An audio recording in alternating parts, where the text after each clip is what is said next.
Welcome to my channel, and before watching the video, subscribe and press the bell icon. बिस्मिल्लाहिर्रहमानिर्रहीम। अस्सलाम वालेकुम viewers.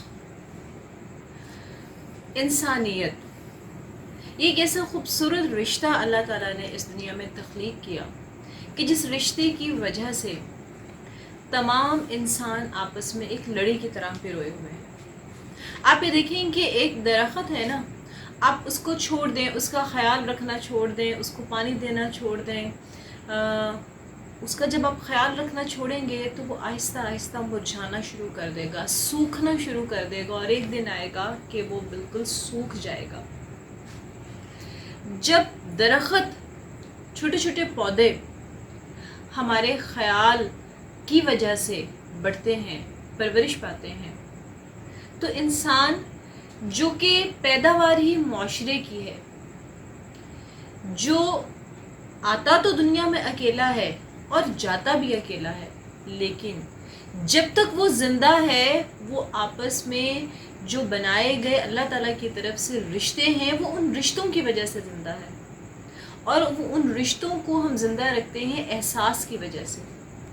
जिस दिन वो एहसास मर जाता है उस दिन फिर मायूसी जन्म लेती है, और जब मायूसी जन्म ले लेती है और हम एक दूसरे का ख्याल रखना छोड़ देते हैं, हम अपनी ज़िंदगियों में मगन हो जाते हैं, हम मादियत परस्ती का शिकार हो जाते हैं, हम साथ तो रहते हैं जिस्मानी तौर पर, लेकिन ज़हनी तौर पर हम बहुत दूर रह रहे होते हैं। और जब हम ज़हनी तौर पर एक दूसरे से बहुत दूर चले जाते हैं फिर क्या होता है? फिर इसी तरह से होता है कि जिस तरह से आपने देखा रिसेंटली जो इंडियन एक्टर है, एक बहुत मैं कहूँगी एक मिसाल है, ऐसी बहुत सी मिसालें हमारी सोसाइटी में है, लेकिन चूंकि ये भी हाईलाइट है तो मैं इस वजह से इसका तज़किरा कर रही हूँ, जो कि सुशांत सिंह राजपूत के साथ हुआ। जब इंसान ये समझ लेता है और अपने ऊपर इस बात को हावी कर लेता है कि अब वो तन्हा रह गया है,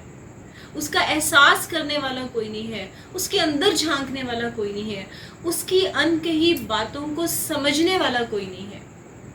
रिश्ता नाज़रीन वो होता है कि जिसको आपको अल्फाज का सहारा लेकर सब कुछ ना बताना पड़े। रिश्ता वो होता है कि आपके दिल के अंदर बात हो और दूसरे की ज़ुबान पर हो, आप जो सोच रहे हो दूसरा महसूस कर रहा हो। ज़िंदगी में किसी एक न एक ऐसे रिश्ते की बहुत ज़्यादा ज़रूरत होती है। आप ये देखें कि हमारे नबी पाक सल्लल्लाहु अलैहि वसल्लम को मोहसिन इंसानियत बनाया गया, यानी उन्होंने शुरू से ही हमें इंसानियत का सबक दिया कि हमें इंसानी रिश्तों का ख्याल रखना है। तमाम चीज़ों से बढ़कर जो दुनिया में चीज़ अहम है, जो रिश्ता अहम है, खूनी रिश्तों से ज़्यादा वो है इंसानियत का रिश्ता। लेकिन अफसोस ये है कि आज के दौर में हम इस रिश्ते से बहुत दूर जा चुके हैं। हम इतने खुदगर्ज हो गए हैं कि हमें सिर्फ ये लगता है कि मैं अहम हूँ, मेरी ज़ात अहम है, मेरे बच्चे इम्पॉर्टेंट है, मेरा घर इम्पॉर्टेंट है, हम इस मेरे के गिर्द घूमते हैं, हम इस दायरे से बाहर नहीं निकलते हैं। और उससे भी ज़्यादा अफसोसनाक बात यह है कि हम अपनी ज़ात से बाहर नहीं निकलते हैं। हमारे इर्द गिर्द हमारे बहन भाई, हमारे माँ बाप, हमारे अजीज़ रिश्तेदार किस कर्ब का शिकार हैं, वो क्या महसूस कर रहे हैं, हमें इस चीज़ का एहसास ही नहीं हो पाता। हम जिस्मानी लिहाज से 10-10-15 साल का दावा करते हैं कि हमारी रफ़ाकत इतनी है, हम माँ बाप के साथ हमारा बड़ा करीबी ताल्लुक़ है, हमारा अपनी औलाद से बड़ा करीबी ताल्लुक़ है, हमारा फ़लाँ दोस्त से बड़ा करीबी ताल्लुक़ है, लेकिन वो ताल्लुक़ सिर्फ़ लफाजी की हद तक होता है, वो ताल्लुक़ सिर्फ़ सतही होता है। उस ताल्लुक़ में जो ज़हनी हम आहंगी है उसका कोई वजूद नहीं होता, और इंसानियत से कितना दूर जा चुके हैं इसकी बहुत बड़ी मिसालें आजकल आप सोशल मीडिया पर देख रहे हैं। कि आज मैंने देखा कि एक प्राइवेट स्कूल के उस्ताद ने जो है वो इस हद तक अपने जहन पर दबाव लिया कि उसकी जो ब्रेन की वेन है वो डैमेज हो गई, वो फट गई और वो बेचारा इस दुनिया से चला गया। चंद दिन पहले ऐसा ही एक वाक़या हुआ कि किसी उस्ताद को, जो कि एक इदारा चला रहा था, दिल का दौरा पड़ा और वो दुनिया से चला गया। ये ज़ाहरी तौर पर ख़ुदकुशी नहीं है, چونکہ ایک استاد جو ہے وہ کم و بیش ہی ایسی جو ہے وہ اس سے یہ گناہ سرزد ہوتا ہے، لیکن یہ وہ معاشرے کی طرف سے قتل ہے، میں اس کو قتل کہوں گی، ہم سب ذمہ دار ہیں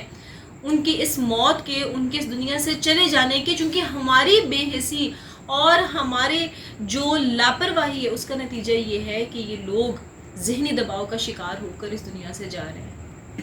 اور اگر آج بھی ہم نے یہ احساس نہ کیا کہ ہمارے ارد گرد، میں صرف اسکول مالکان کی بات نہیں کر رہی، نو ڈاؤٹ کہ پرائیویٹ اسکول مالکان جو ہیں، ان کے اساتذہ جو ہیں، ان کے ملازمین جو ہیں، وہ انتہائی جو ہے وہ بری حالت میں ہیں، انتہائی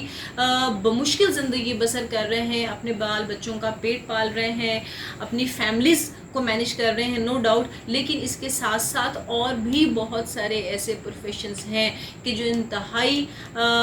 جو غربت کے عالم میں ہے، جو بہت زیادہ مشکلات کا شکار ہیں، لیکن ایک طبقہ وہ بھی ہے کہ جس کو ابھی بھی کوئی فکر نہیں ہے، وہ اپنی عیاشیوں میں، اپنی رعنائیوں میں، زندگی کی خوبصورتیوں میں کھویا ہوا ہے۔ تو میں یہ کہوں گی کہ آپ جہاں جہاں ہیں، میں یہ نہیں کہتی کہ آپ ساری دنیا ٹھیک کر دیں، لیکن ایٹ لیسٹ ہم جہاں بیٹھے ہیں، ہم جس جگہ موجود ہیں، جو ہمارے ارد گرد ہمارے ماں باپ، بہن بھائی، دوست عزیز، ہمارے ہمسائے، رشتہ دار جو ہمارے ارد گرد موجود ہیں، جہاں تک ہماری رسائی ہے، کم از کم ہم ان کا تو احساس کریں، ہمیں یہ تو پتہ ہو کہ وہ کس کرب سے گزر رہے ہیں۔ ہو سکتا ہے کہ ہمارے چند لفظ ان کو زندگی میں اتنی طاقت دے دیں کہ وہ اپنی زندگی میں لڑنا سیکھ لیں۔